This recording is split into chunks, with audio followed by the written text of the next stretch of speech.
Hello, I'm Sandra Lavenex. Hello, I'm Omar Serrano. Hello, I'm Büthe. What motivated our project is the observation that the debates on the power transitions paid relatively little attention to the conditions under which governments gain regulatory influence in international regimes.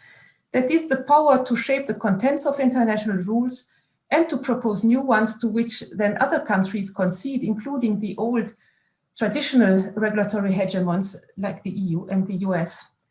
Inspired by the literature on the projection of EU rules beyond borders and regulatory cooperation in transgovernmental networks, we identified two key preconditions for the transition to regulatory leadership.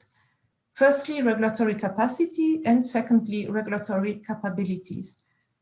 The analysis of how states acquire regulatory capacity and capabilities internationally demands first to understand how these assets develop domestically in national political administrative systems. Also, these assets can differ strongly across policy sectors and issue areas. This is why, in addition to a few large and quantitative studies, our special issue is based on detailed and mostly comparative case studies by specialists of the respective issue area and country. To understand the dynamics that Sandra just sketched for you, we develop in the introductory essay to the special issue an original theoretical framework, which we call the power transition theory of global economic governance. It builds on power transition theory, which defines power transition as a major, often abrupt shift in the distribution of power among nations. Underpinning this is a resource conception of power. Specifically, power transition theory typically posits that the country's power is a function of its population, its degree of industrialization and thus productivity, as well as the effective and efficient political institutions that it has. Now, Organsky and most contributors to traditional power transition theory have tended to assume that power transitions inherently result in conflict because A, rising powers seek, as Organsky put it in 1958, a new place for themselves in international society, a place to which they feel their growing power entitles them. And secondly, because the existing institutions reflect the established power's dominant role. That role is entrenched in those institutions, in the patterns and rules for diplomacy, trade, and war. As a consequence, power transition theory traditionally assumes not just irreconcilable differences and therefore conflicts of interest, but even the potential for such conflicts of interest to escalate into militarized conflict or even war. Now, we offer three critiques and thereby extensions of power transition theory. Like traditional power transition theory, we assume that a change in resources amounts to a change in relative power, thereby making what Morse and Cohen have called contested multilateralism more likely. However, we point out that having influence in global economic governments means the ability to affect others at a minimum having spoiler potential, which requires in this realm having a strong regulatory state. To understand what we mean by that, we distinguish between regulatory capacity, which is all about implementation and enforcement ability, and regulatory capability, a notion that draws ultimately on the work of Nussbaum and Sen, as presented in the regulatory policy realm, especially in the special issue in Regulation and Governance by Kafadji and Pitzur from 2015. This emphasizes the ability of countries to come up with their own solution to the problems that they face, given the particular situation they find themselves in.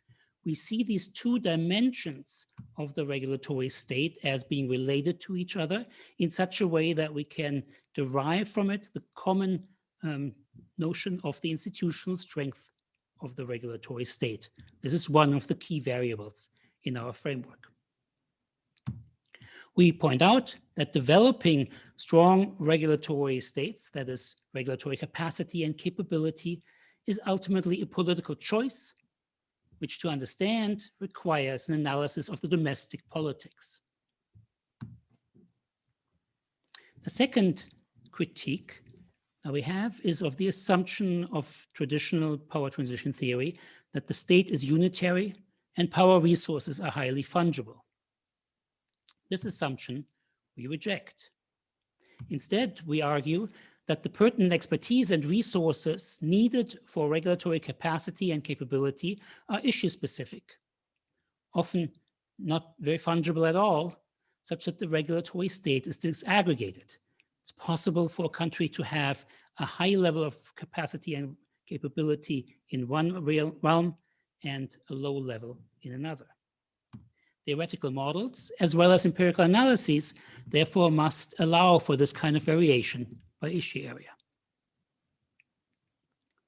Third, traditional power transition theory argues that self-interested behavior leads to power transitions resulting inherently in conflicts of interest. This claim we modify. We recognize there is high potential for conflicts of interest, but we also point out that the existing rules that serve the interests of the established powers need not inherently be detrimental to the interests of rising powers. In fact, as rising powers become more similar to the established powers, their preferences may converge. As a consequence, the need for issue-specific analyses of actual substantive preferences arises, preferences that are not assumed to be structurally determined, but a function of both international and domestic politics. As a consequence, we come to the expectation that when the institutional strength of the regulatory state is low and preference divergence is low, emerging powers remain rule takers, weakly supportive of the existing regulatory regime, but also relatively marginal to it. When preference divergence is high, but the institutional state remains weak, countries can only become rule fakers, resentful, possibly sham rule takers.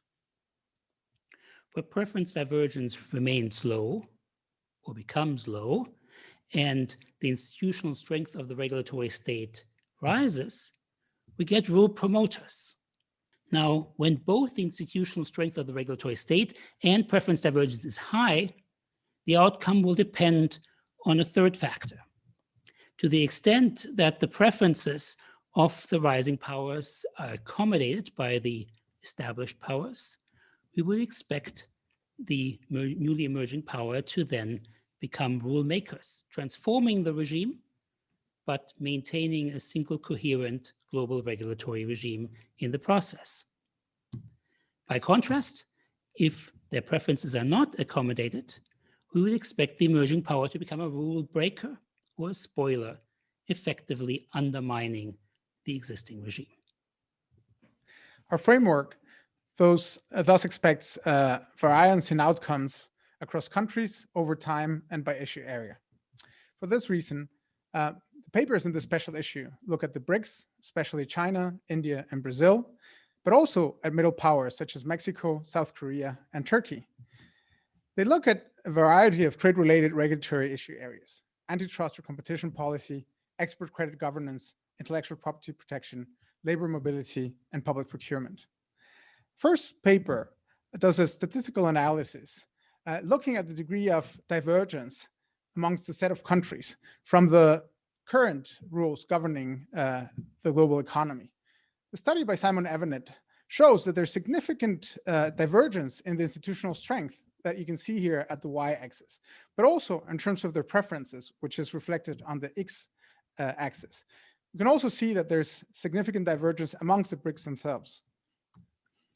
3 papers look at competition policy. One of them, by Wang, shows that Brazil starts essentially as a weakly supportive rule taker, and as it develops its regulatory capacity and capability, mainly through its participation in the international competition network, it becomes a rule promoter. Its preferences converge with those of the existing regime. China, on the other hand, is a much later comer to this regime in 2007, and hence its strengthening of regulatory capacity starts already with certain divergence vis-a-vis the regime. Interestingly, it does not strengthen its regulatory capacity and capability through multilateral means as Brazil, but through bilateral means. Thus, it is possible that China might play a role either as a regime transforming or regime undermining actor. When we look at public procurement, another one of the papers in the special issue, Ivo Krisic actually shows that there are two main components of this regime. On the one hand, a soft component, which has to do with transparency. And here, India, Brazil, and China have all not only strengthened the regulatory state, but have tended to converge with existing rules, mainly because of shared concerns about corruption. On the other hand, when it comes to the hard component of the regime, as Krisic notes, market access, the three countries have very divergent preferences, and hence they stay on the rule faker category and move towards the spoiler category. Together with Mira Buri, we'll look at health and intellectual property rights, where India and Brazil start already with a significant divergence to the existing regime. And what we see is that as they build the regulatory capacity and capability, they move towards either regime transforming actors or regime undermining. Brazil, however, does so less than India because it has a split regulatory state due to domestic contestation. India, on the other hand, not only is able to strengthen its regulatory state, but is able to get other countries as a result to follow its policies, and it is to an extent accommodating by the existing powers, thus becoming a rule maker. Finally, we'll look at the case of export credit governance in China. Kristen Hopewell shows that in this case, China has fundamentally divergent preferences to the existing regime, and hence its rapid strengthening of regulatory capacity and capability leads to it to become a spoiler, thus undermining the existing regime. Jointly, the papers in this special issue show that the rise of new powers in the global economy is truly transformative. It need not, however, result in conflict or in a breakdown in global regulatory regimes. The consequences for global economic governance depend upon political choices, both of the rising and the established powers. It depends specifically on the decision whether to invest in building a stronger regulatory state, and it depends on the specific, issue-specific policy preferences of the rising powers.